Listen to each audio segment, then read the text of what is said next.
The way I see it, if you're gonna build a time machine into a car, why not do it with some style? Hello, friends, and welcome back to VHS. I'm your host, Jesse, and today, yes, we are celebrating every invention from the Back to the Future trilogy. I'm so excited to get started. So excited to put on my Jaws 19 t-shirt. Now, before we get started, please take a moment to like the video, subscribe to the channel if you want to support our content. Now, sit back, hang tight, because when this video hits 88 miles per hour, you're gonna see some serious tech. We kick things off with, well, something's wrong with that toaster right there, but I don't think that's what we're... Okay, here we go. We kick things off with Doc's robotic dog food dispenser arm thing, which does a remarkably good job of showing how negligent Doc is as a pet owner. Phew, someone rescue Einstein already.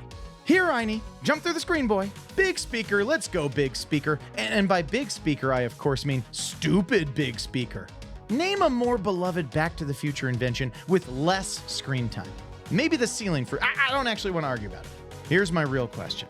What's Doc's plan for this thing? Look how big it is.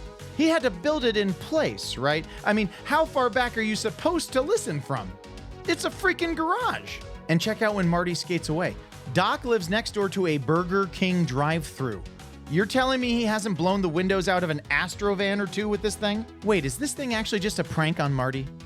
Was this like Marty kept bugging Doc for a louder and louder speaker? We know Marty likes his rock and roll. But was he bugging Doc and just like would not drop it? And eventually Doc's like, fine, I'll build you a speaker. I'll build you a speaker so loud, it'll finally shut you the hell up. Rock and roll. Back to the drawing board. And now, VHS presents the DeLorean. What is there to be said about the DeLorean time machine that hasn't already been said? Is it, in fact, the greatest invention ever to be inspired by falling off a toilet? Well, certainly. But even that level of praise pales beside the majesty of the machine itself. Tell you what, let's just watch the DeLorean in all her glory for a moment. Wow, look at her go. Oh, that looked fun. That's it. I'm buying one of those custom DeLorean jobs off the internet. I don't care what it costs. I don't care. Quick aside to give Doc his props for the DeLorean remote control here. Don't tell me you didn't want this to be in the package with your own remote control car as a kid.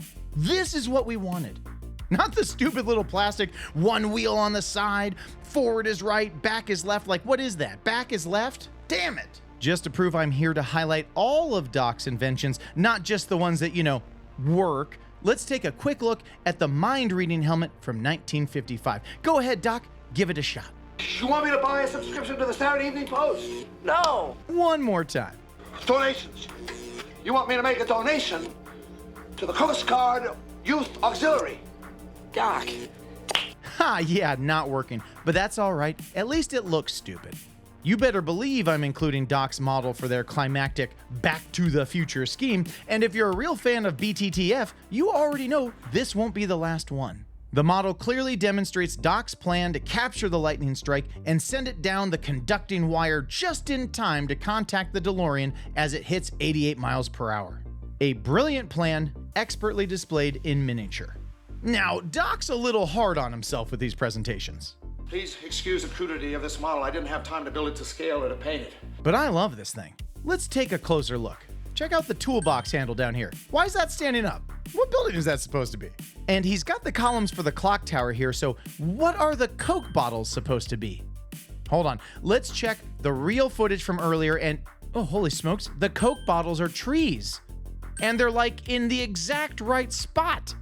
I'm telling you, Doc, you gotta go easy on yourself. This thing's beautiful.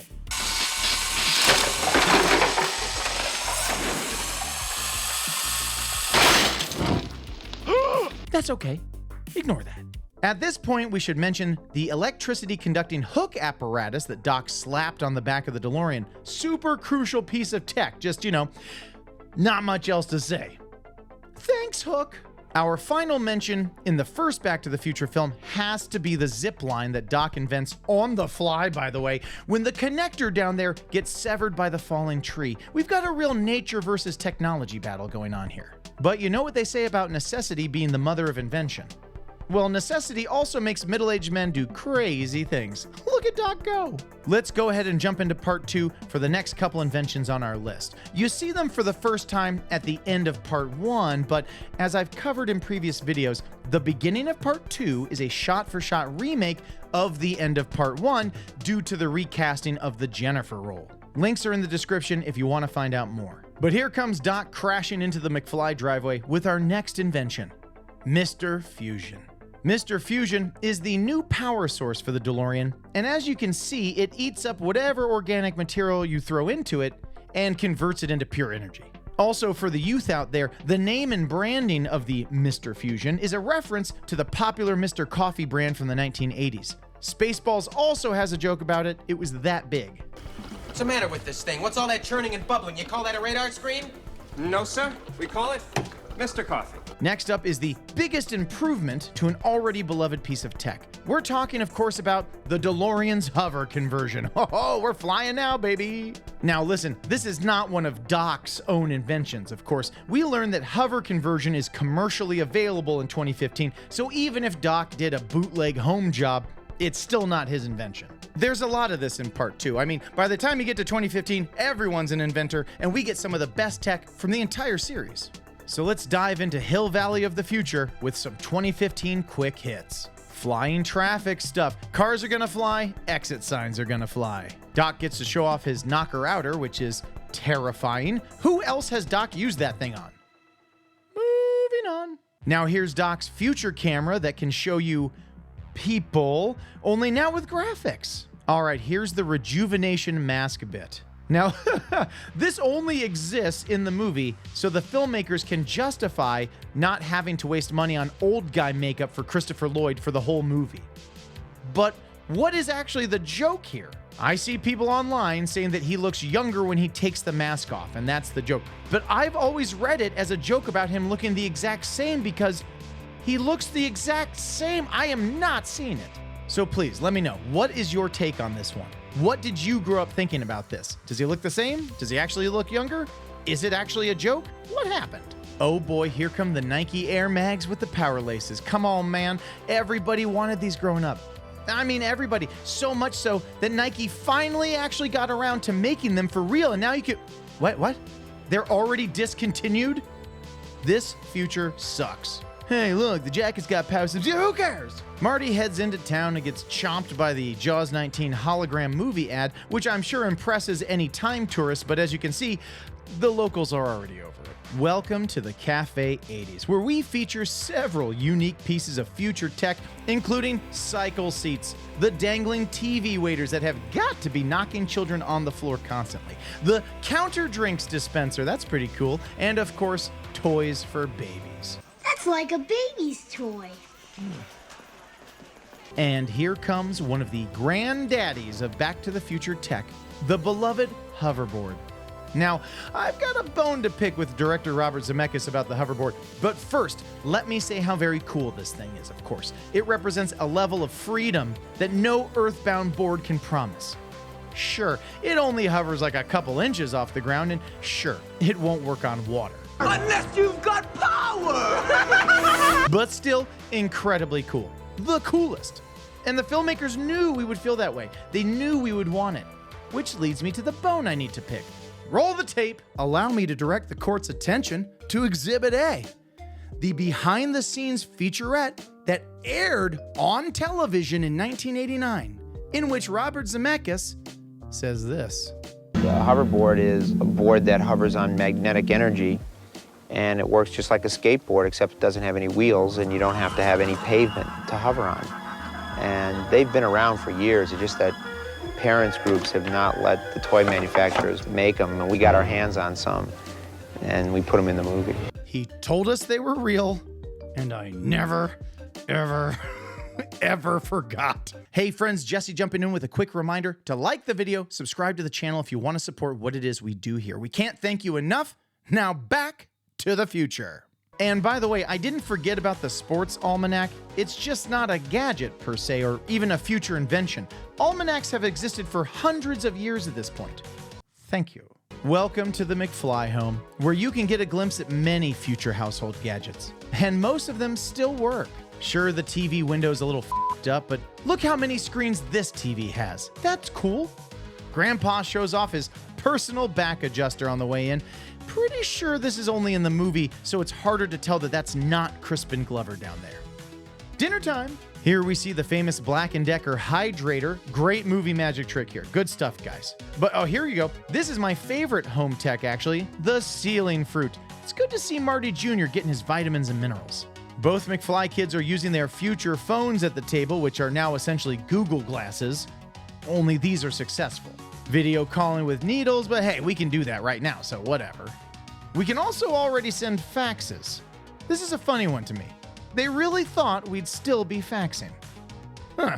Now let's make a quick stop in alternate 1985 to be super clear that there are no inventions or gadgets worth mentioning here.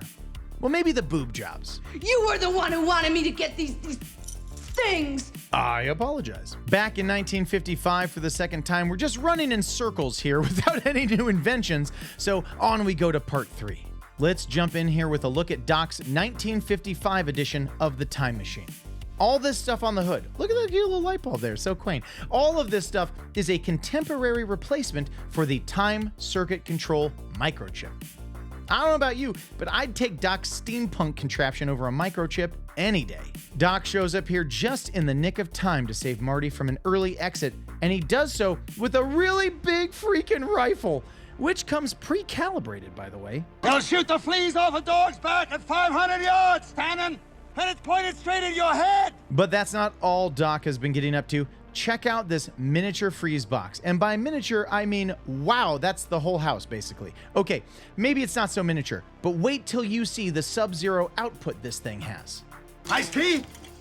Worth? I'm not saying Doc invented horses. And I'm not saying he invented using horses to pull shit. I just want to give a quick nod to what has to be Time Machine 3.0 at this point. Yeehaw!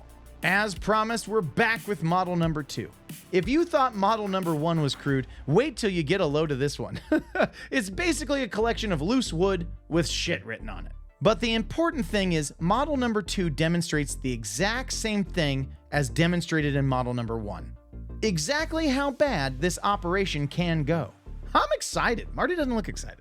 We pull up to the clock tower celebration, and sure, it's cool seeing the old arcade game. Great reference to the baby's toy in part 2. But I want to point out one of the rare examples here of Marty doing a little inventing himself. I don't mean like how he may have accidentally invented rock and roll in 1955. I guess you guys aren't ready for that yet. But you kids are gonna love it. No. I'm talking about the ingenuity Marty shows when transforming this pie plate into an anti-Buford device historians will call a frisbee. We'll also give Marty credit for the makeshift bulletproof vest he puts together, but he clearly got that idea from the movie Biff was watching. What was that, like 3 actual days ago? We jump ahead here to the train-propelled climax of part 3, and we know all these inventions already. You got the Delorean up there, hey baby. You got the hoverboard back here, he's gonna factor in a little bit later. But let's not forget Doc's one new invention that we absolutely need to get up to 88 miles per hour. What's great for a snack and fits on your back? It's log. It's logs! Exploding fire logs, wrapped in string or something. My own version of pestle logs. Pressed wood with anthracite dust chemically treated to burn hotter and longer. Yeah, that. And boy, do they do the trick. Marty takes the car, Doc and Clara take the hoverboard, and nothing else ever happened. Time train! What a great capper for the series the Time Train is. I mean, Doc spent all 3 movies regretting the fact that he invented the time machine in the first place, and at some point, he decided the only proper thing to do was destroy it before it could cause any more harm. But then Time Train. I think the implication here is that with a sensible partner by his side, and with children he actually wants to protect from harm, Doc will make better time travel decisions in the future. Or in the past. God help the time-space continuum if they ever get divorced, by the way. You can't keep a good scientist down. And there you have it. VHS's look back at every invention from the Back to the Future trilogy. That was quite a journey, and I, for one, am spent. Time to head over to the Cafe 80s, pick myself up a nice cold Pepsi free. I'll grab you one while I'm there. Until next time, we live here. Only on VHS. Hey, Craig, hop on my time train. Let's roll. Thanks for watching, everyone. Oh, and please like and subscribe. Check out more of our videos. Leave a comment. Or don't. You do you.